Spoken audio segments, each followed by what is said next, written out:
ओम शांति। मैं त्रिकालदर्शी ज्ञानी तो आत्मा हूँ। मुझ आत्मा से ज्ञान के पवित्र प्रकंपन फैल रहे हैं। 4/6/2023 के महावाक्य अव्यक्त बाप दादा रिवाइज है 31/12/94 सन की। नए वर्ष को शुभ भावना गुण स्वरूप वर्ष के रूप में मनाओ। आज नवयुग रचता बाप दादा अपने नवयुग राज्य अधिकारी बच्चों को देख रहे हैं। नव वर्ष को देख अपना नवयुग याद आता। नवयुग के आगे यह नव वर्ष कोई बड़ी बात नहीं है। जिस नवयुग में हर वस्तु, हर व्यक्ति, प्रकृति सब नया है। नया वर्ष जब शुरू होता तो पुरानी वस्तु व व्यक्ति के पुराने स्वभाव, संस्कार, चाल चलन कुछ नए होते हैं, कुछ पुराने होते, लेकिन आपके नवयुग में पुराने का नाम निशान नहीं। व्यक्ति भी नया सतो प्रधान और प्रकृति भी नई सतो प्रधान। प्रकृति में भी आजकल जैसा पुरानापन नहीं होगा। तो नवयुग की मुबारक के साथ नव वर्ष की मुबारक। आज विशेष नया वर्ष मनाने के उमंग उत्साह से खुशी खुशी से सभी पहुंच गए हैं। तो बाप दादा भी दिल से दिल की दुआओं सहित नवयुग की, नए वर्ष की डबल मुबारक देते हैं। आप सभी को भी डबल याद है या सिंगल याद है?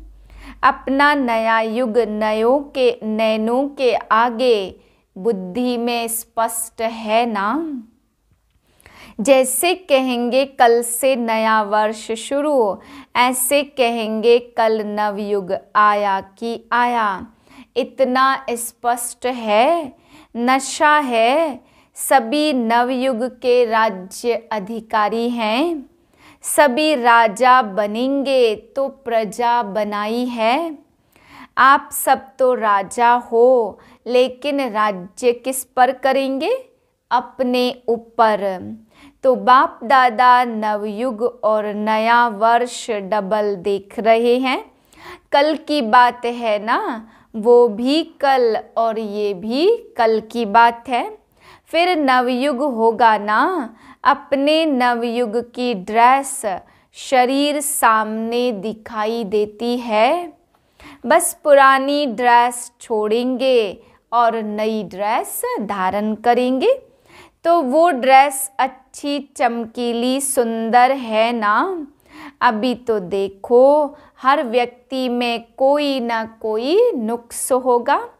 कोई की नाक टेढ़ी होगी, कोई की आंख टेढ़ी होगी, किसके होठ ऐसे होंगे।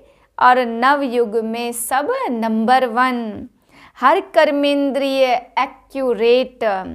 तो ऐसी ड्रेस सामने खूंटी पर लगी हुई है ना, बस पहननी है। अपनी ड्रेस अच्छी पसंद है, देख रहे हो ना। सदैव बाप दादा हर एक बच्चे को देखते हैं। तो क्या देखते हैं? हर एक के मस्तक की चमकती हुई मणि श्रेष्ठ आत्मा को देखते, साथ साथ हर एक बच्चे के भाग्य की श्रेष्ठ लकीर को देखते। हर एक का भाग्य कितना श्रेष्ठ है। अच्छा, सभी का भाग्य श्रेष्ठ है ना? किसका मध्यम भी है? सभी 1 हैं, सेकंड, थर्ड और आने वाले हैं। अच्छा है, दुनिया वाले कहते आपके मुख में गुलाब, और बाप दादा कहते आपके मुख में गुलाब जामुन। गुलाब जामुन सबको बहुत अच्छा लगता है ना। गुलाब जामुन या मिठाई खाने के लिए ही बाप दादा ने हर गुरुवार भोग रखा। भोग में खुद भी खाते और बाप दादा को भी स्वीकार कराते। घर में बनाए नहीं बनाए, लेकिन गुरुवार को तो मीठा मिलेगा ना। और जब कभी उत्सव होता तो मुख भी मीठा कराते। मीठा मुख अर्थात मीठा मुखड़ा। मुख मीठा तो सब करते, लेकिन आप सबका मुख भी मीठा तो मुखड़ा फेस भी मीठा, या थोड़ा थोड़ा कड़वा भी है। अगर एक लकीर भी कड़वे की हो तो आज वर्ष को विदाई देने के साथ साथ इस थोड़े से कड़वेपन को भी विदाई दे देना। विदाई देना आता है कि पास में रखना अच्छा लगता है, या विदाई देकर फिर बुला लेंगे, फिर कहेंगे हम छोड़ना चाहते हैं लेकिन माया छोड़ती नहीं है। ऐसे तो नहीं कहेंगे हमने छोड़ दिया लेकिन माया आ गई। वहाँ जाकर फिर ऐसे पत्र लिखेंगे। विदाई तो सदा काल के लिए विदाई। विदाई का अर्थ ही है फिर आने नहीं देना, या कभी कभी आ जाए तो कोई हर्जा नहीं, क्योंकि पुराने संस्कार कईयों को बहुत अच्छे लगते। आज कहेंगे कल से नहीं होगा और फिर परसों परवश हो जाएंगे, तो उसको विदाई नहीं कहेंगे ना। तो विदाई देना भी सीखो। वर्ष को विदाई देना तो कॉमन बात है, लेकिन आप सबको अंश वंश सहित माया को विदाई देना है। अंश मात्र भी नहीं रहे। कई बच्चे कहते 75% तो फर्क पड़ गया, और भी पड़ जाएगा। लेकिन माया अंश से वंश बहुत जल्दी पैदा करती। 25% अंश मात्र भी रहा तो 25 से 50 तक भी बहुत जल्दी पहुंच सकता। इसलिए अंश सहित समाप्त करना है। तो नए वर्ष में क्या करेंगे? पुराने वर्ष को विदाई देने के साथ साथ माया के अंश को भी विदाई देना, और विदाई के साथ बधाई भी देते हो ना। कल सभी 1-2 को मिलेंगे तो कहेंगे नए वर्ष की मुबारक हो।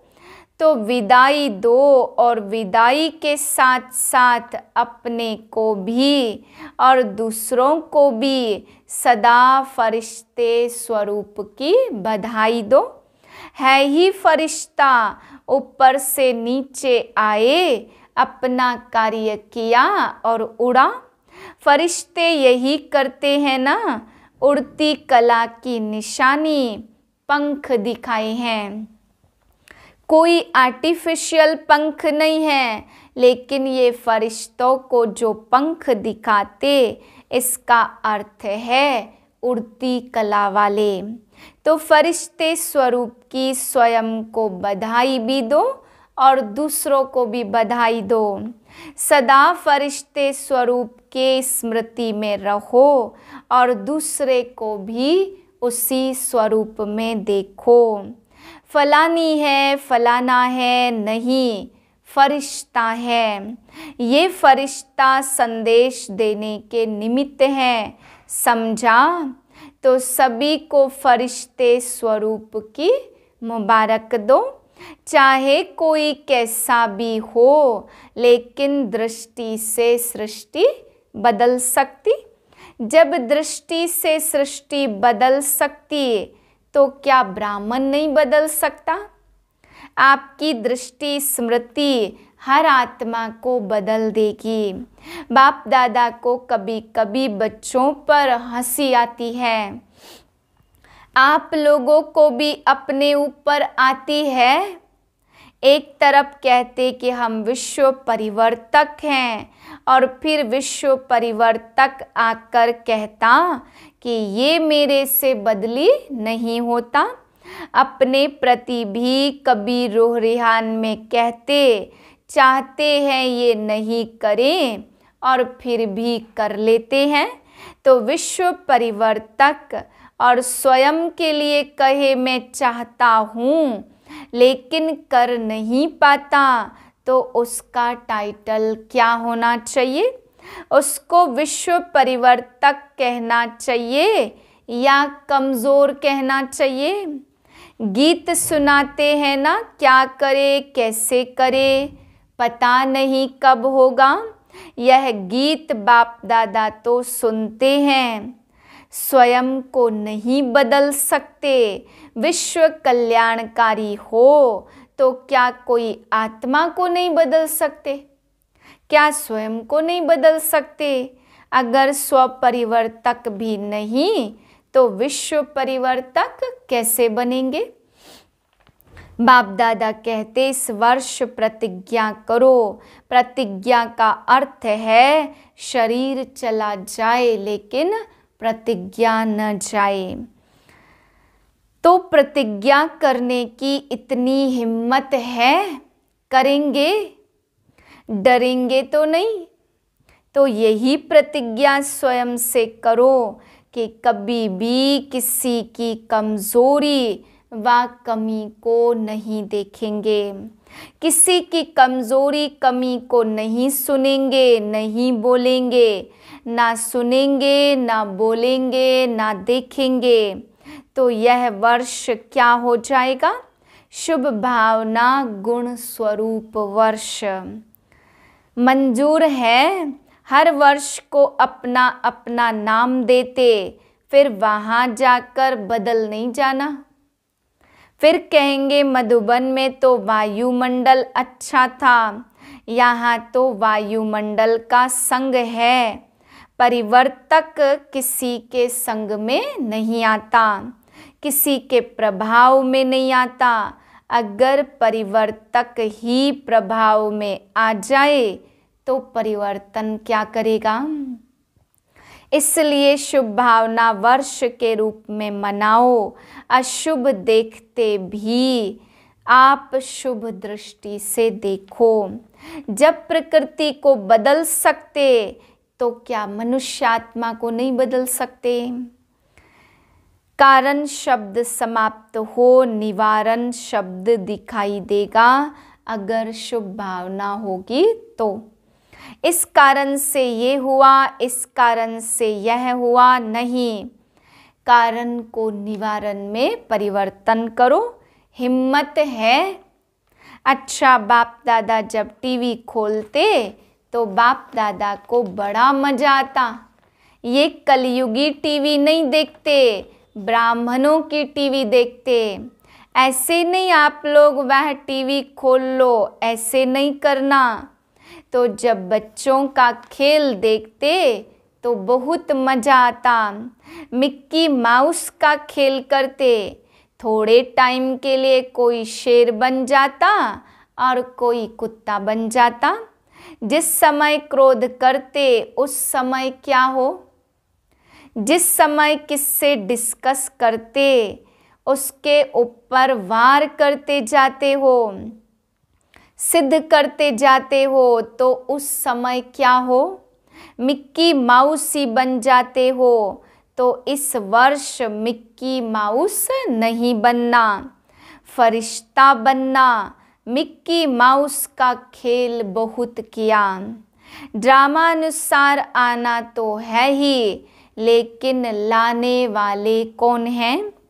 दूसरी विशेषता, नए वर्ष में एक तो बधाइयाँ देते और दूसरा गिफ्ट देते। तो इस नए वर्ष में सदैव हर एक को जो भी जब भी संबंध संपर्क में आए, चाहे ब्राह्मण परिवार चाहे और आत्माएं, उन सबको मधुर बोल की गिफ्ट दो। यह सौगात सेकंड में भी दे सकते हो। ऐसे नहीं कह सकते कि टाइम ही नहीं मिला। ना लेने वाले को टाइम, ना देने वाले को टाइम। लेकिन अगर अपनी श्रेष्ठ भावना, श्रेष्ठ कामना की वृत्ति है तो सेकंड के संकल्प से, दृष्टि से, अपने दिल के मुस्कुराहट से सेकंड में भी किसी को बहुत कुछ दे सकते हो।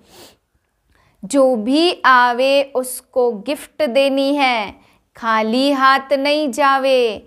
तो इतनी गिफ्ट आपके पास है, 1-2 दिन देंगे तो खत्म हो जाएगी। सभी का स्टॉक भरपूर है कि कोई का स्टॉक थोड़ा कम हो गया है। जिसके पास कम हो तो वो हाथ उठा लो, भर देंगे। जिसके पास कमी हो, चिट्ठी लिखकर दादी जानकी को देना, वो क्लास करा देगी। कमी तो नहीं रहनी चाहिए ना, दाता के बच्चे, और कमी तो अच्छा नहीं है। अगर कोई आता है तो छोटी सी प्यार से गिफ्ट दो तो कितना खुश होता। चीज को नहीं देखते लेकिन स्नेह स्वरूप देखते। अगर कोई आपको स्नेह नहीं भी दे तो भी आप उनसे ले लेना। लेना आएगा कि शर्म करेंगे कैसे लें। इस लेने में कोई हर्जा नहीं है। वो आप पर क्रोध करे और आप स्नेह के रूप में ले लेना। आप विश्व परिवर्तक हो ना, तो विश्व परिवर्तक किसी के नेगेटिव को पॉजिटिव में नहीं बदल सकता। ऐसे नहीं कहना कोई ने दिया ही नहीं, क्या करूं। वो दे या ना दे आप ले लो, कुछ तो देगा ना। नेगेटिव दे या पॉजिटिव दे, कुछ तो देगा। लेकिन हे विश्व परिवर्तक, आप नेगेटिव को पॉजिटिव में परिवर्तन कर लेना। समझा इस वर्ष क्या करना है। बाप दादा रोज बच्चों की एक बात देखते, कौन सी, कि ये मैं और मेरा ये परेशान कर देता। जो बीच बीच में परेशान करता है मैंपन, इसको परिवर्तन करो। मैं आत्मा हूँ। मैं शब्द का ओरिजिनल स्वरूप स्मृति में रखो। सारे दिन में मेरा मेरा बहुत बनाते। मेरा स्वभाव, मेरा संस्कार, मेरी ये चीज़ें, मेरा परिवार, मेरा सेंटर, मेरा जिज्ञासु, मेरी सेवा इसने क्यों की, ये कहते हो ना। खेल तो करते हो ना। तो जब मेरा शब्द बोलते हो तो मेरा कहने से पहले ये याद करो कि मेरा कौन। पहले मेरा बाबा याद करो, फिर मेरा और याद करो। तो जहाँ बाप होगा वहाँ देह अभिमान व गिरावट नहीं आएगी। तो मैं और मेरा इन दोनों शब्दों को उस वृत्ति से, उस दृष्टि से, उस अर्थ से देखो और बोलो। मेरा शब्द मुख से निकले और पहले मेरा बाबा याद आए तो निरंतर योगी तो हो जाएंगे, क्योंकि हर घंटे में मेरा और मैं शब्द यूज़ करते हो। कारोबार में भी मैं करना पड़ता, तो जितनी बार ये रिपीट करो, मुख से बोलो व मन से सोचो मैं या मेरा, तो अर्थ का परिवर्तन करो। हद से बेहद में जाना, ऑटोमेटिकली निरंतर योगी सहज बन जाएंगे। अच्छा चारों ओर के नवयुग के राज्य अधिकारी आत्माओं को सदा मेरा और मैं को यथार्थ भाव और अर्थ में लाने वाले सहज योगी आत्माओं को बाप दादा का याद प्यार और नमस्ते। हम रूहानी बच्चों की रूहानी बाप को नमस्ते। वरदान आगे पीछे सोच समझकर कार्य करने वाले ज्ञानी तू आत्मा त्रिकालदर्शी भव। जो बच्चे त्रिकालदर्शी अर्थात तीनों कालों का ज्ञान बुद्धि में रख आगे पीछे सोच समझकर कर्म करते तो उन्हें हर कर्म में सफलता मिलती। ऐसे नहीं बहुत बिजी था इसलिए जो काम सामने आया वह करना शुरू कर दिया। नहीं, कोई भी कर्म करने के पहले यह आदत पड़ जाए कि पहले तीनों काल सोचना है। त्रिकालदर्शी स्थिति में स्थित होकर कर्म करो तो कोई भी कार्य व्यर्थ व साधारण नहीं होगा। स्लोगन है अपने संतुष्ट और खुशनुम जीवन से सेवा करो तब कहेंगे सच्चे सेवाधारी। ओम शांति।